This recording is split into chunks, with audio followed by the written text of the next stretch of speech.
So here is a real example. This is the Dow measured in points. And what are points? Points are derived by the dollar value of the underlying stocks. So basically, its points are dollars. And one of the reasons that they measure it in points is just like if you go to Las Vegas, they take your currency and they give you chips. And now it's just pieces of plastic, so you don't care. You're just having fun. So change it to points, and it's not as bad as if, well, we lost so many dollars. It went down so many points.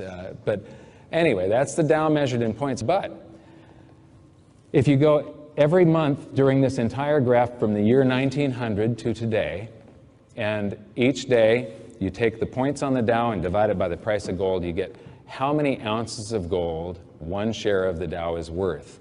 And this is what it looks like measured in gold. It's not going anywhere. It's got a mean of about 4 ounces of gold, which means that the price of gold should be 1/4 the points of the Dow, and then things are sort of in equilibrium. It's fair value when the Dow is only 4 times the price of gold. But what you see here is that it goes from fair value into a bubble, 18 ounces of gold, crashes down to 2 ounces, another bubble, 28 ounces of gold, because the bubble was bigger, because they print more currency in the meantime. When it crashed, it went down to 1 ounce of gold. There was a day in 1980 where gold was 850 and the Dow was at 850 points. 1 ounce of gold bought the Dow. Conversely, if you cash out, you could only buy 1 ounce of gold with the proceeds of your stocks. And then we go into the biggest bubble in history.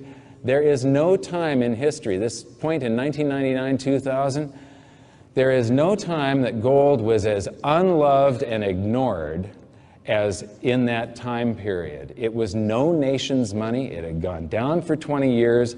It was the worst investment you could possibly make. Nobody wanted it. Take this. This is the price of the Dow measured in gold. Flip it upside down, and you've got the price of gold measured in the Dow. Put these two things together, and what you find is that there's a cycle here.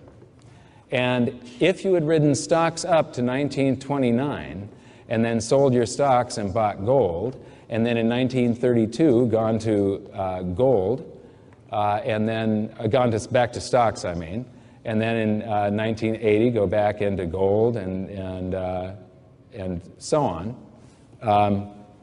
This is a road to true wealth. I mean, you're making massive gains here. I show 2 hypothetical families in my book, and one goes from $35 to $11,000 over that time period, and the other one goes from $35 to $11 million. And that is the difference. One family creates a dynasty, the other one didn't even break even.